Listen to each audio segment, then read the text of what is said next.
2026년 북중미 월드컵에서 한국 대표팀은 개최국 중 한 팀인 멕시코와 경기에서 1대 0으로 패배하였습니다. 실력으로 밀려서 졌으면 이렇게 억울하지도 않을 것 같은데요. 멕시코와 경기에서 최고의 선방쇼를 보여주던 김승규 키퍼의 치명적인 실수로 인해서 1대 0으로 패배를 당해서 그럴까요? 더 가슴이 아픈 것 같습니다.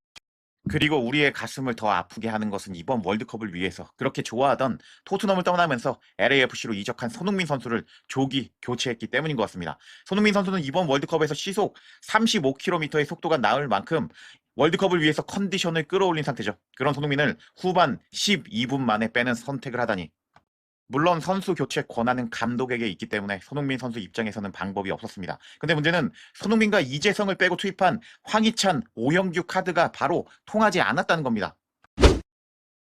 선제골을 넣고 이제 지키기 모드에 들어가면서 로우 블록을 형성한 멕시코의 수비진을 뚫기에는 황희찬과 오영규 카드는 효과적이지 않았습니다. 일단 황희찬 선수의 경우를 살펴볼까요? 황희찬 선수는 이날 투입되어서 이런 모양의 시트맵을 띄었습니다. 왼쪽 측면과 중앙에서 띄었던 황희찬 선수였던 것이죠. 33분 출전하면서 황희찬 선수는 단 한 번의 슈팅도 때리지 못하면서 멕시코의 수비를 부수는 것을 실패했다는 증거를 보여줍니다. 그렇다면 오영규 선수는 어땠을까요? 오영규 선수는 이렇게 박스 안에서 활동하면서 슈팅을 때리는 역할을 맡았는데, 오영규 선수는 박스 안에서 슈팅이 나오기는 나왔습니다. 근데 언제 나왔느냐? 경기 종료 직전이었죠. 추가 시간 4분 만에 박스 안에서 슈팅이 나왔는데, 이렇게 홍명보 감독의 손흥민 선수를 조기 교체하는 교체 카드는 바로 효과도 나타나지 않았다. 이럴 바에는 손흥민 선수를 더 경기장에 투입시키는 게 나을 뻔했다라는 것이 여러 가지 경기 통계와 스탯들을 통해서 증명이 되고 있는 현재 상황입니다. 그리고 나서 어제 공개된 박주호 영상에서 정말 엄청난 이야기거리가 나오는데요. 손흥민 선수의 교체 타이밍이 너무 빠르다면서 이제 같이 나온 황석호, 이범영의 대화를 보면 손흥민 선수가 교체될 때 저거 맞들리면 안 되는데 라고 말하는 이제 같이 나온 패널들이었는데요. 이게 어떤 것을 의미하느냐? 1차전에서 체코와 경기에서 손흥민 선수를 교체하고 나서 오영규의 골이 나오면서 승리했잖아요. 그러니까 그렇게 저런 식으로 손흥민 선수를 빼면서 승리하는 것에 맞들리면 안 된다 라면서 홍명보 감독의 명장병을 저격하는 발언까지 나와 버리고 만 것입니다. 그리고 멕시코가 그렇게 잘한 경기도 아니었기 때문에 선제골 넣고 로우 블록 형성한 멕시코의 수비를 뚫지 못한 홍명보 감독의 전술이 부족했기 때문에 손흥민 선수의 조기 교체가 이렇게 더 안타깝게 느껴지는 것 같습니다. 이런 상황 속에서 오늘 있었던 네덜란드와 독일의 경기 결과로 한국 대표팀은 더 좋은 월드컵 최상의 시나리오가 있었는데 홍명보 감독의 이 말도 안 되는 손흥민 선수의 조기 교체로 최악의 시나리오로 흘러가고 말았습니다. 그럼 어떻게 전개가 되고 있는지 지금부터 살펴보겠습니다.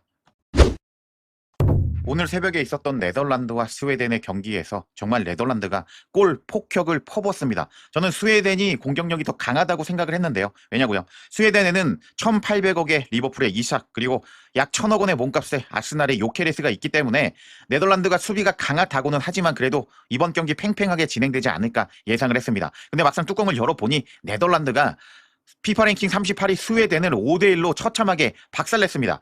경기 흐름을 짤막하게 설명드리면 초반부터 앞서가는 네덜란드였는데요. 네덜란드는 전반 5분에 브로비의 선제골로 1대 0으로 앞서갑니다. 그리고 17분에 브로비의 쐐기골이 나오면서 전반부터 승기를 잡아버린 네덜란드였습니다. 박스 안에서 브로비가 두 번의 결정적인 찬스를 놓치지 않고 골을 넣어버리면서 경기 초반부터 사실상 승부를 결정지어 버린 셈인 것이죠. 그렇게 2대 0으로 앞서가는 네덜란드를 이기기에는 스웨덴은 역부족이었습니다. 네덜란드가 수비가 강점인 팀이거든요. 지금 토트넘과 연결되면서 거의 이적이 유력한 바네케, 반다이크, 그리고 반더벤, 그리고 레알로 이적한 둠프리스까지 정말 이 조합을 뚫기는 힘들었고, 그 다음에 각포도 오늘 2골과 1개의 도움을 기록하면서 스웨덴을 5대1로 박살 내버린 네덜란드였던 것입니다. 그렇다면 F조, 일본이 속한 F조의 순위는 어떻게 될까요? 네덜란드가 지금 압도적인 골 득실을 보여주면서 1위에 랭크되고 있고요. 일본은 현재 오늘 티니지와 경기가 오후 1시부터 시작되는 예정인데, 아무래도 일본이 많은 골을 넣는 팀은 아니다 보니까 조 1위로 올라가는 팀은 네덜란드가 확정이 되어 버린 겁니다. 이런 상황에서 홍명보 감독 때문에 우리가 확실히 올라간다라고 말은 못하겠지만, 한국은 남아공과 경기에서 무승부 이상의 성적만 거두면은 조 2위로 32강에 올라갈 수 있는 상황이거든요. 그래서 만약 32강에서 승리를 한다면 일본이 F조 1위로 올라온다면 16강에서 만날 가능성이 있었는데, 오늘 네덜란드의 5골 폭격으로 사실상 16강에서 일본과 만나는 빅매치 가능성은 거의 사라졌다라고 볼 수가 있겠습니다. 그리고 이제부터 홍명보 감독이 손흥민 선수를 조기 교체해버리면서 멕시코와 경기에서 우리가 무승부 이상을 거둘 수 있었는데 최고의 무기를 스스로 버리면서 우리가 멕시코한테 패배했잖아요. 그래서 월드컵 최상의 시나리오가 최악의 시나리오로 바뀌었습니다. 지금 보시면은 멕시코는 지금 C조, E조, F조, H조, I조 3위 팀과 만나게 됩니다. 지금 저렇게 32강 자리가 확정이 되었죠. 근데 우리가 사실 저 멕시코 자리에 들어갈 수도 있었단 말이죠. 그렇다면 우리가 저 멕시코 자리로 32강에 갔을 때 누구를 만나게 되는지 예상을 해보겠습니다. C조의 상황을 보면 브라질과 모로코가 조 1위, 2위 자리를 미리 선점해 놨고 우리는 스코틀랜드나 혹시 몰라서 IT가 이변을 이뤄낼 수도 있잖아요. 여하튼 스코틀랜드와 만날 가능성이 높았습니다. 스코틀랜드는 피파 랭킹 42위 팀으로 우리가 체코를 잡았기 때문에 그나마 32강에서 승리할 가능성이 높아 보이는 팀 중에 하나죠. 그러면은 H조의 상황을 볼까요? H조에서는 지금 스페인과 우루과이가 사실상 강팀이기 때문에 뭐 이변이 발생할 수도 있겠지만 1, 2위는 스페인 아니면 우루과이가 맞다고 볼 수가 있겠죠. 그게 정배당인데 우리는 사우디나 까보베르데와 만날 가능성이 있었습니다. 이렇게 꿀 조였는데 차버렸죠. 왜 이런 상황이 발생했냐? 손흥민 선수를 조기 교체한 홍명보 감독의 선택 때문이죠. 그러면은 F조 상황을 볼까요?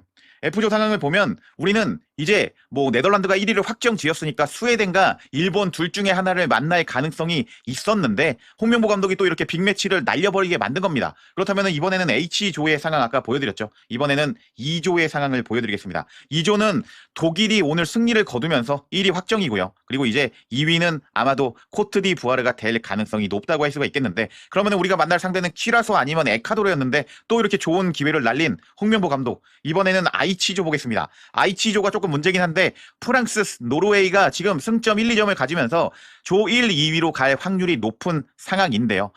그래서 우리가 저 자리, 멕시코 자리로 32강에 갔다면은 지금 I조의 세네갈 빼고는 다 약체들과 만나면서 16강 올라갈 가능성이 높았는데 홍명보 감독이 손흥민 선수를 조기 교체하면서 무기를 스스로 바닥에 던져버리면서 우리는 망했다라고 볼 수가 있습니다. 그리고 더 빅매치 하나가 날아가 버렸습니다.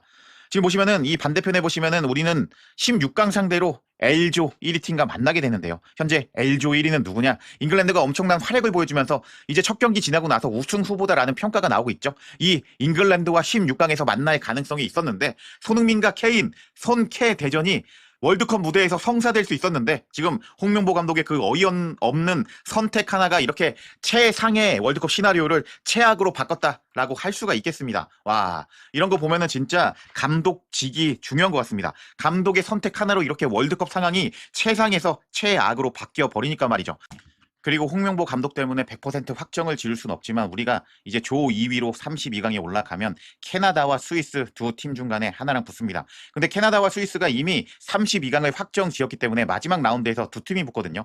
두 팀이 붙었을 때 그냥 시간 끌다가 무승부가 나올 가능성이 저는 가장 높다고 보기 때문에 우리는 캐나다와 만날 가능성이 높아 보이는데요. 근데 우리가 멕시코와 경기를 할 때 개최국 어드밴테이지에 당했다고도 볼 수도 있거든요. 왜냐? 심판이 알게 모르게 멕시코를 도와주는 모습을 다들 느끼셨을 겁니다. 그래서 우리가 캐나다를 만나게 된다. 캐나다가 갑자기 카타르를 6대 0으로 잡아버리면서 경기력도 올라오기도 했고 심판이 알게 모르게 판정해서 조금씩 미세하게 도와준다면은 캐나다를 상대로 뭐 그렇게 쉽게 이길 것 같지는 않은데 여하튼 반대편 가서 약체들과 만날 수 있는 기회를 홍명보 감독이 차버렸다. 우리는 또 다른 개최국 캐나다와 32강에 올라간다면 만날 가능성이 가장 높다라고 볼 수 있겠습니다. 여하튼 홍명보 감독이 손흥민 선수를 조기 교체하면서 이제 불러일으킨 나비 효과가 이렇게 최상의 시나리오에서 최악으로 떨어졌다는 소식 전해드렸는데요. 이번 영상 유익하셨다면 하이프 꼭 좀 부탁드립니다. 시청 감사합니다.